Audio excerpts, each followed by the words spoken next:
আপনি যদি এখনো সারফেস লেভেল স্কিল নিয়ে কাজ করেন তাহলে 2026 সালে আপনার ইনকাম হঠাৎ করেই কমে যেতে পারে। আরো ভয়ঙ্কর ব্যাপার হলো আপনি বুঝবেনও না কখন আপনি এআই দিয়ে রিপ্লেস হয়ে গেছেন। আজকে আমি 6টা খুবই জনপ্রিয় স্কিল নিয়ে কথা বলবো যেগুলোতে 2025 থেকেই ফ্রিল্যান্সিং মার্কেট প্লেসগুলোতে কাজ অস্বাভাবিকভাবে কমে গেছে এবং লোকাল মার্কেটেও চাকরির বাজার খুবই খারাপ এবং 2026 আপনাকে স্রেফ বেকার বানিয়ে দিতে পারে যে কোনো মুহূর্তে।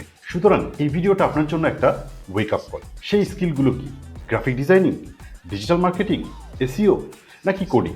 সে যেটাই হোক, শেষের দিকে আমি একটা প্যাটার্ন দেখাবো যেটা বুঝলে আপনি যে কোনো স্কিলকেই ফিউচার প্রুফ করতে পারবেন। মূল ভিডিওতে যাওয়ার আগে পিন কমেন্ট এবং ডেসক্রিপশনে দেওয়া লিঙ্কগুলো একবার চেক করে দেখতে পারেন। ওখানে আমি এক্সট্রা কিছু রিসোর্সেস দিয়ে রেখেছি। আর হ্যাঁ, এই ভিডিওতে একটা জিনিস আমি আপনাকে ক্লিয়ার করব, সমস্যা আপনি কোন স্কিল নিয়ে কাজ করছেন সেখানে না, সমস্যা হচ্ছে আপনার শ্যাডো স্কিল। সো চলুন শুরু করা যাক। একটা প্রশ্ন, আপনি কি এখনো প্রতিদিন ঘন্টার পর ঘন্টা ফর্ম ফিল আপ নিয়ে কাজ করেন? স্প্রেডশিট সাজান, রিপোর্ট বানান, অনেকগুলো ফাইল থেকে কোনো স্পেসিফিক তথ্য খুঁজে সেই ডাটা কোনো বিশেষ শর্ত অনুযায়ী কোথাও বসানোর কাজ করেন? এআই এখন এইসব কাজ করে। Form fill up, spreadsheet organise, report generate, invoice process, এইসব, এবং আপনার চেয়েও অনেক ফাস্টার, চিপার এবং 24/7। আপনি যদি এখনও শুধু ডেটা এন্ট্রি জানেন কিন্তু কোনো ডিপ অ্যানালাইসিস না জানেন, আপনার জায়গা এআই নিয়ে নিচ্ছে। চাকরি বাঁচাতে চাইলে এখনই deep data analysis, reporting, decision insight শিখুন, টিকে যাবেন। আপনি কি এমন কাজ করেন যেটা 80% রিপিটেটিভ?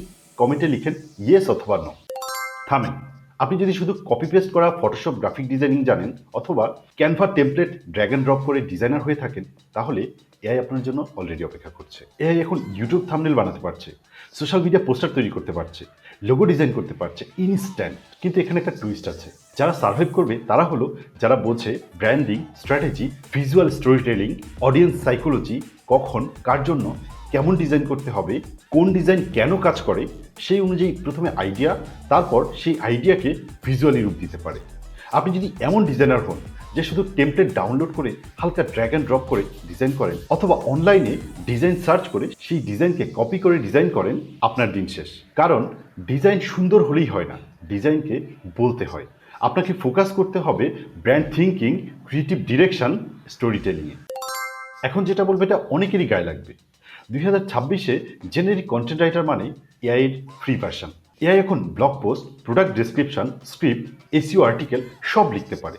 তাহলে আপনি বলুন তো, একজন হিউম্যান রাইটার কেন দরকার পড়বে?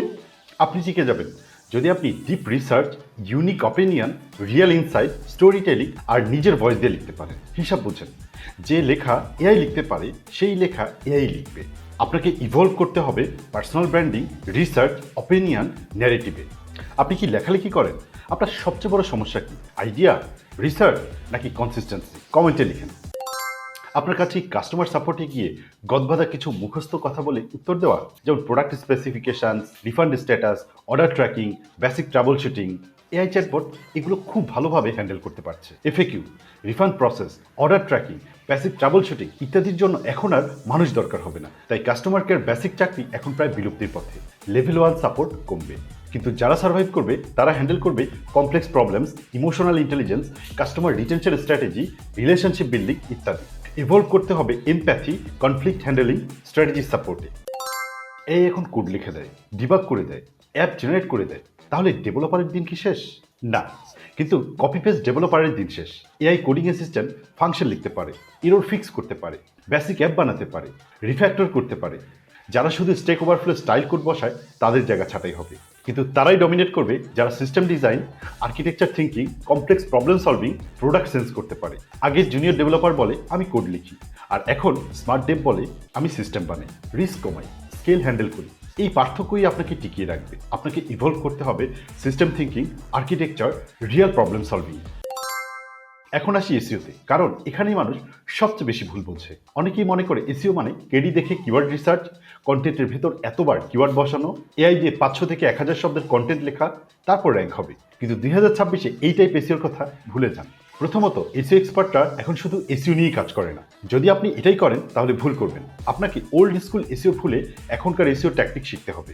আর তার চেয়েও বড় ব্যাপার হচ্ছে এসিও ইন্ডাস্ট্রি এখন সার্চ ইঞ্জিন যেমন গুগল বা বিং নির্ভর না হয়ে এখন আরও অনেক বড় পরিসরে জেনারেটিভ ইঞ্জিন অপটিমাইজেশন বা জিও এর দিকে ঝুঁকছে। তাই ওয়েবসাইটে আরও অনেক গুণ বেশি ভিজিটর ড্রাইভ করে প্রোডাক্ট সার্ভিসকে অর্গানিকভাবে প্রমোট করতে আপনাকে খুব ভালো করে ফোকাস করতে হবে জিওতে। তারাই টিকে থাকবে যারা মানুষের জন্য জেনুইনলি হেল্পফুল কন্টেন্ট বানাবে, রিয়েল এক্সপিরিয়েন্স শেয়ার করবে, কেস স্টাডি দেবে, ডেটা দেখাবে, ব্র্যান্ড অথরিটি তৈরি করবে। যারা কন্টেন্টে ট্রাস্ট বিল্ড করতে পারবে তারাই সার্ভাইভ করবে। আর যারা এসইওকে কন্টেন্ট স্ট্র্যাটেজি হিসেবে দেখে শুধু র্যান্ডম ভিজিটর পাওয়ার মতো না, তারাই এগিয়ে থাকবে। এখন শুনুন এসইওতে কারা টিকবে না। যারা শুধু এআই দিয়ে 100টা জেনেরিক ব্লগ বানিয়ে সাইট ভরে ফেলে, যারা জিও ফোকাস করে না, যাদের কন্টেন্টে কোনো ইউনিক অ্যাঙ্গেল নেই, কোনো এক্সপার্টিস নেই, কোনো প্রুফ নেই, এই সাইটগুলো আস্তে আস্তে ইনভিজিবল হয়ে যাবে। কারণ গুগল হোক বা চ্যাটজিপিটি হোক, সবাই এখন কোয়ালিটি প্লাস ট্রাস্ট খোঁজে।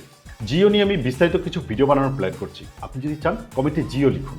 এখন আসল জিনিসটা শুনেন, 2026-এ স্ট্রাগল করবে কোনো স্পেসিফিক ফিল্ড না, স্ট্রাগল করবে surface level skill without depth. মানে আপনি যদি শুধু বেসিক জানেন, আপনি রিপ্লেস হয়ে যাবেন 100% শিওর। আর অন্যদিকে আপনি যদি ডিপ ডাইভ করেন, আপনি ইররিপ্লেসেবল হবেন। তাহলে উইন কে করবে? AI plus human collaboration, strategic thinking, communication, personal branding, problem solving, creative এক্সিকিউশনে। আর আমি যে প্রথমেই বলেছিলাম প্যাটার্ন দিয়ে যে কোনো স্কিলকে ফিউচার প্রুফ করা যায়, প্যাটার্নটা হলো টুল স্কিল না, থিঙ্কিং স্কিল বিল্ড করুন। টুল যে কোনো সময় চেঞ্জ হয়ে যাবে, বাট থিঙ্কিং স্কিল থাকলে আপনি যে কোনো কিছুতে অ্যাডাপ্ট করতে পারবেন। তো 2026-এ যদি আপনি টিকে থাকতে চান, আপনার চাকরি এআই কেড়ে নেবে না, আপনার চাকরি কেড়ে নেবে আপনার শ্যালো স্কিল।